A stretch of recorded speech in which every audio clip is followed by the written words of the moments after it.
नमस्कार, आप देख रहे हैं न्यूज 24 में आपके साथ पूजा राठौर शर्मा। और चलिए सबसे पहले बड़ी खबर सामने आ रही है। आज वक्फ संशोधन विधेयक पर सम्मेलन बुलाया गया है। जमीयत उलेमा बिहार ने ये अहम बैठक बुलाई है। सभी मुस्लिम संगठनों के प्रमुख इसमें शिरकत करेंगे। इस सम्मेलन में मौलाना अरशद मदनी भी शामिल होंगे। इसके साथ साथ सीएम नीतीश कुमार और केंद्रीय मंत्री चिराग पासवान को भी निमंत्रण भेजा गया है। सम्मेलन के बाद घोषणा पत्र भी जारी किया जाएगा। तो बड़ी खबर आपको बता रहे हैं, जमीयत उलेमा बिहार में यह अहम बैठक बुलाई गई है। सभी मुस्लिम संगठन भी इस आयोजन में शिरकत करेंगे। बड़ी खबर बता रहे हैं आपको।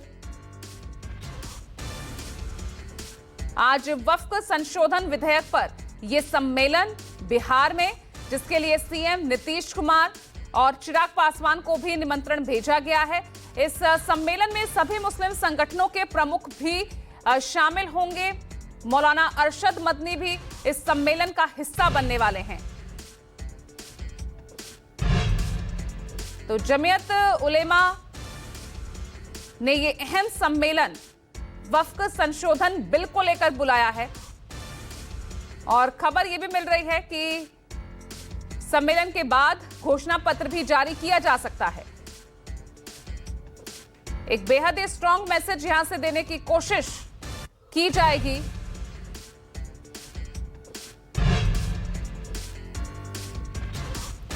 और ज्यादा जानकारी के साथ दो सहयोगी मेरे साथ जुड़ रहे हैं। दिल्ली से हमारे साथ हैं मेरे वरिष्ठ सहयोगी डॉक्टर संजीव त्रिवेदी, और नोएडा से ऋषिकेश हमारे साथ जुड़ रहे हैं।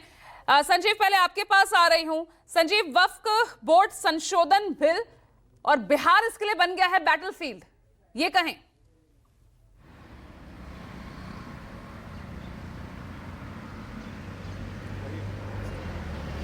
संजीव, आवाज पहुंच रही है आप तक?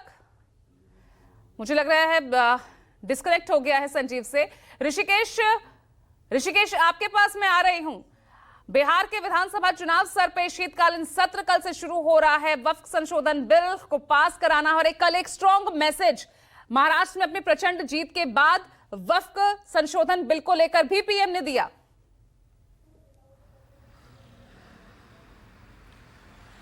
बिल्कुल पूजा, और इस बात का संकेत और इस बात का इल्म जमीयत उलेमा को है। इसीलिए जब ये 24 तारीख को जब आज पटना में सम्मेलन हो रहा है, इसके पहले जब दिल्ली में इंदिरा गांधी इंडोर स्टेडियम में सम्मेलन हुआ था, तो उस वक्त भी इतनी भीड़ थी कि शायद हमने उतनी भीड़ तो कम से कम किसी रैली में नहीं देखी थी। और उस वक्त भी टीडीपी के नेता थे यहाँ पे, जो आंध्र प्रदेश से आए थे, और उन्होंने पूरे मन से कहा था कि अगर संसद में जो वक्फ संशोधित बिल जो है अगर जेपीसी से आती है फिर वापस दोबारा, तो उस पर टीडीपी का स्टैंड सरकार के साथ नहीं होगा, इस बिल को वो स्वीकार नहीं करेंगे, मंच से उन्होंने कहा था। बाद में जब उनसे पूछा गया कि क्या चंद्रबाबू नायडू इस तरीके का राजनीतिक स्टैंड लेंगे, तो उन्होंने फिर उस पर बहुत ज़्यादा साफ नहीं किया और ना ही चंद्रबाबू नायडू की तरफ से कोई संकेत मिला। लेकिन उसी वक्त ये तय हो गया था कि नीतीश कुमार को, चूंकि दो महत्वपूर्ण सहयोगी हैं केंद्र में, टीडीपी और जेडीयू, जिसके भरोसे ये सरकार चल रही है, जिनके समर्थन से चल रही है, तो नीतीश कुमार को आज बुलाया गया था। और नीतीश कुमार की छवि रही है सेक्युलर की, हमेशा वो अपने राज्य में, जब से 2005 के बाद वो सत्ता में आए हैं, तब से 17% बिहार में मुसलमान आबादी है, वोटर है, और तब से आज तक पूरे राज्यों के मुकाबले वहाँ एक भी कोई दंगा नहीं हुआ जो नीतीश कुमार कहते हैं, और ना ही वहाँ पे किसी तरीके का कोई व्यवधान पैदा हुआ, चाहे वो मंदिर मस्जिद का मामला हो। ये जरूर है कि नीतीश कुमार बीजेपी के साथ रहते हुए भी वहाँ जो मुस्लिमों के हित को लेकर जो काम किया जा सकता है, मसलन उसकी चारदीवारी को लेकर, वहाँ मदरसों को फंड देने को लेकर, ये सब काम वो करते रहे।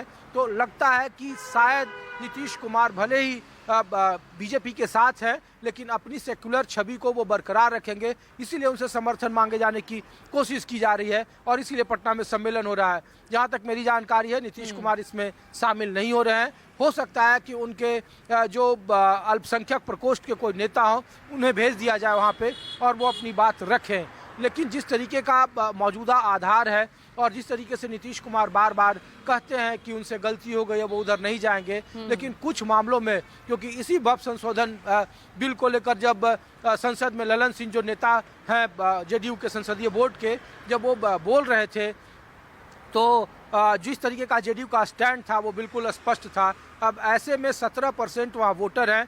बाई इलेक्शन के नतीजे आप देख रहे हैं कि कैसे आरजेडी का 3 सिटिंग सीट वहाँ से चला गया है और मुस्लिम काफ़ी महत्वपूर्ण है। और बिहार के मुस्लिम अन्य राज्यों के मुसलमानों से थोड़ा अलग है पूजा, क्योंकि वहाँ के मुस्लिम थोड़ा उदारवादी हैं, वो बहुत ज़्यादा उस तरीके के वायलेंट में यकीन नहीं रखते हैं। इसलिए आप शायद देखेंगे कि बीते 2 दशकों में, हमें तो याद नहीं है कि वहाँ कोई हिंदू और मुसलमानों जैसा कोई दंगे जैसी स्थिति हुई हो, या कहीं कोई पथराव जैसी स्थिति हुई हो, या कहीं कोई जुम्मे की नमाज जैसी कोई उस तरीके का टेंस माहौल रहा हो। तो 17% वोटरों को आज मौलाना अरशद मदनी क्या संदेश देते हैं, लेकिन उनका स्पष्ट था कि वो बार बार इस बात की दुहाई दे रहे हैं कि जिस वक्फ संशोधन बिल को लेकर के सवाल उठाए जा रहे हैं, उन्हीं का एक बड़ा योगदान रहा था जमीयत उलेमा, जिसको लेकर कहा जा रहा था कि आज़ादी के लड़ाई में वो कैसे आगे बढ़े थे और किस तरीके से वो हिंदुओं के साथ कदम ताल करके आगे बढ़े थे। लेकिन प्रधानमंत्री ने जिस तरीके से महाराष्ट्र के जीत के बाद अपने कार्यकर्ताओं के संबोधन में इसे गैर संवैधानिक बताया और कहा कि संविधान में इसकी कोई जगह नहीं है, ये तुष्टीकरण का ही एक सिंबल है। तो लग रहा है कि जब कल से संसद का सत्र शुरू होगा पूजा, तो फिर बीजेपी का स्पष्ट रुख है और प्रधानमंत्री जब ये बात बोल रहे हैं तो लग रहा है कि वक्फ संशोधित बिल जो है वो संसद से पास हो जाएगा। लेकिन इस पास होने में जेडीयू की क्या भूमिका है, इसलिए ये कोशिश हो रही है। पटना में सम्मेलन हो रहा है, अब उसमें क्या जेडीयू का स्टैंड होता है, क्या ये कहना होगी, ये मुश्किल है। सबसे ज्यादा अहम यहाँ पर रहता है।